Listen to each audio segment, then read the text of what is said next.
Faktor kegiatan perhutanan di Malaysia.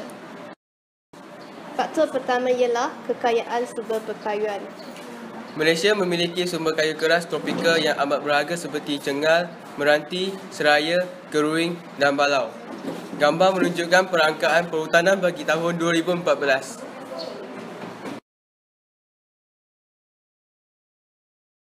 Faktor kedua pula ialah permintaan sumber yang tinggi. Kayu keras tropika mendapat permintaan yang tinggi berbanding dengan penawaran yang terhad menyebabkan harga kayu keras tropika amat tinggi di pasaran antarabangsa. Keadaan ini membolehkan Malaysia memperoleh keuntungan yang besar. Raja menunjukkan ekspor produk kayu mengikut destinasi Januari sampai Oktober 2015. Faktor ketiga ialah kemudahan sokongan yang baik. Rangkaian jalan raya yang efektif untuk memudahkan perangkutan kayu balak di darat. Kemudahan pelabuhan pula memudahkan ekspor hasil sektor perhutanan ke luar negara. Faktor keempat ialah galakan oleh kerajaan. Kerajaan menjalankan aktiviti penghutanan semula bagi menjamin bekalan kayu balak sentiasa berterusan. Lembaga Perindustrian Kayu Malaysia (MTIB) ditubuhkan untuk mempromosi dan mencari pasaran baru hasil perhutanan. Institut Penyelidikan Hutan Malaysia FRIM pula untuk menjalankan penyelidikan dan pembangunan. Faktor kelima ialah kemajuan teknologi. Perkembangan teknologi pembalakan secara tak langsung membantu memajukan industri perhutanan negara. Contoh teknologi seperti mesin gergaji, jentera, penarik, lori, pengangkut dan helikopter untuk mengangkut kayu balak di kawasan pedalaman yang sukar diakses. Teknologi pembalakan atau kacukan bagi menghasilkan kayu balak yang bermutu tinggi. 4.2. Kepentingan atau sumbangan sektor perhutanan. Kepentingan terhadap ekonomi. Yang pertama ialah memajukan sektor ekonomi hiliran.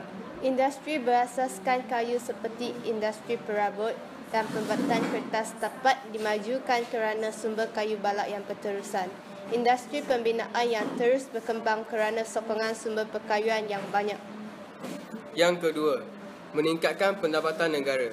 Produk kayu yang berkualiti tinggi diekspor ke luar negara, contohnya seperti perabot dan kraft tangan.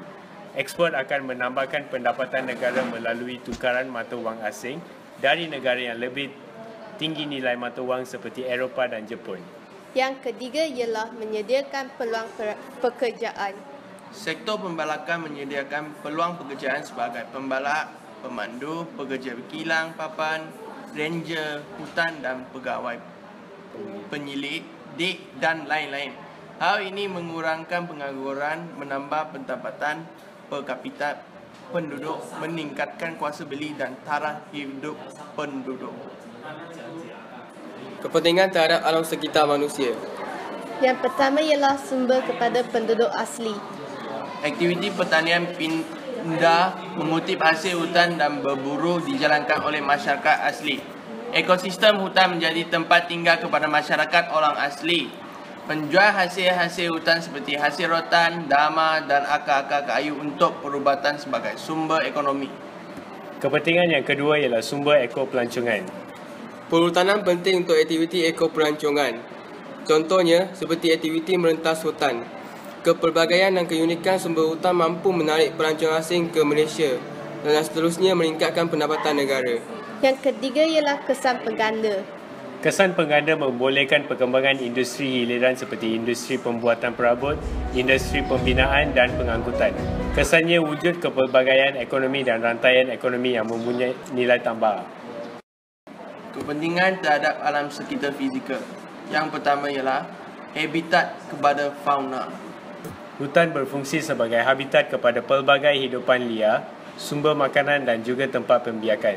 Contohnya, dalam konteks hutan hujan tropika, setiap 1 hektar dianggarkan terdapat 750 jenis spesies haiwan yang menghuninya. Yang kedua ialah menstabilkan cerun. Tumbuhan litopan penting untuk melindungi tanah daripada hakisan hempasan air hujan. Haul laju titisan air diperlahankan oleh kanopi pokok. Sistem akar mengikat dan mengukurkan cerun daripada gerakan jisim seperti kesutan tanah dan tanah runtuh. Yang ketiga ialah kawasan tadahan air. Kawasan hutan tebal berfungsi sebagai storan air atau kawasan tadahan air yang paling berkesan. Hutan memainkan peranan yang berkesan untuk melarut resapkan atau menyusupkan air hujan dalam tanah hingga lapisan akuifer. 4.3 Fenomena penyahutanan. Fenomena penyahutanan bermaksud penghapusan atau pembustahan hutan secara besar-besaran untuk pelbagai tujuan seperti pembalakan tanpa kawalan melalui kaedah terbang bersih, pembukaan hutan untuk kawasan ladang kelapa sawit dan getah, pembinaan kawasan pertempatan dan industri serta ditenggelamkan untuk projek hidroelektrik. Malaysia merupakan salah satu negara yang mencatatkan rekod kemusnahan hutan yang besar dalam kalangan negara-negara tropika. Penyahutanan merupakan istilah yang berbeza dengan pembalakan. Pembalakan tidak semestinya akan memusnahkan keseluruhan kawasan hutan kerana pembalakan hanya melibatkan jenis kayu balak tertentu yang mempunyai nilai dibasarkan. Sebaliknya, penyahutanan mengakibatkan seluruh kawasan hutan terbabit telah ditukar guna untuk kegiatan manusia seperti pertanian, penempatan, perindustrian dan sebagainya. Faktor-faktor yang mempengaruhi fenomena penyahutanan. Alam sekitar fizikal. Faktor-faktor yang mempengaruhi fenomena penyahutanan terhadap alam sekitar fizikal ialah Kebakaran hutan akibat daripada cuaca panas seperti El Nino. Perubahan cuaca seperti fenomena El Nino menyebabkan cuaca yang menjadi panas, yang melampau dan kemarau yang panjang dalam tempoh masa yang panjang. Keadaan ini memudahkan hutan terbakar dengan sendiri. Contohnya kebakaran hutan yang berlaku di Kalimantan dan Sumatera, Indonesia pada tahun 1997, 2003, 2019, 2013 dan 2015. Kebakaran hutan ini mengakibatkan habitat flora dan fauna terhapus serta berlakunya penghijraan spesies. Faktor seterusnya ialah letusan gunung berapi. Aliran lawa yang panas menyebabkan kebakaran hutan secara semula jadi. Muntahan debu yang banyak seperti Gunung Pinatubo di Filipina dan Gunung Merapi, Gunung Batu Tara di Indonesia meliputi kawasan hutan menyebabkan kemusnahan hutan. Faktor-faktor yang mempengaruhi fenomena penyahutanan terhadap alam sekitar manusia. Faktor pertama ialah pembalakan haram. kaedah terbang bersih yang menyebabkan kemusnahan pelbagai spesies flora dan fauna secara besar-besaran. Hutan hujan tropika yang berlapis-lapis walaupun hanya menebangkan pokok yang besar sahaja, tetapi pokok-pokok kecil di bawahnya turut akan dimusnahkan. Yang kedua ialah pembinaan empangan hidroelektrik. Memusnahkan hutan melalui dua cara, iaitu hutan ditebang bersih untuk membinakan empangan dan hutan ditenggelamkan untuk menaukung air. Ekosistem hutan hujan tropika musnah dengan cepat dan lebih menyeluruh apabila kawasan hutan ditenggelamkan air. Projek jana hidroelektrik akan menyebabkan beratus hektar hutan tenggelam apabila empangan dibina. Contohnya empangan Kenyir di Terengganu. Faktor yang seterusnya ialah pertanian peladangan dan pertanian pindah. Penerokaan hutan untuk peladangan kelapa sawit, getah dan sayuran mengakibatkan penyahutanan secara besar-besaran. Contohnya seperti di Tanah Tinggi Lojing di Kelantan dan Tanah Tinggi Cameron di Pahang. Pembakaran hutan secara terbuka untuk pembersihan tapak ladang dan pertanian pindah juga memusnahkan ekonomi hutan. Yang seterusnya ialah pembinaan lebuh raya, perumahan dan tapak perindustrian.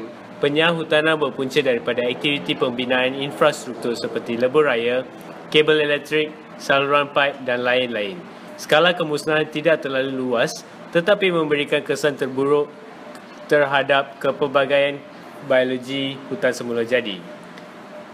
Projek perumahan yang memusnahkan beratus-ratus hektar terutamanya sekali di zon pinggir bandar. Kesan terhadap alam sekitar fizikal. Yang pertama ialah kepupusan terhadap sistem ekologi.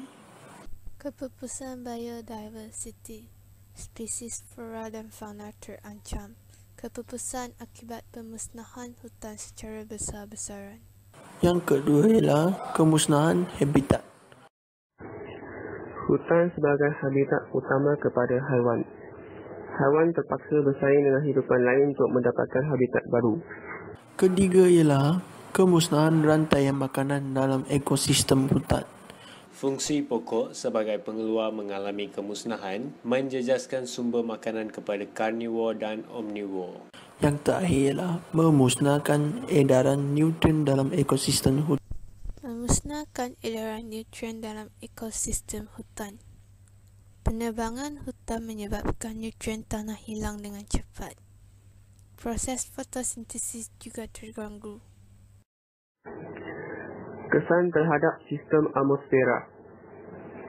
Kesan yang pertama ialah peningkatan suhu mikro. Hutan dapat mengurangkan kesan rumah hijau, ketiadaan perlindungan tumbuh-tumbuhan yang menghalang pancaran matahari.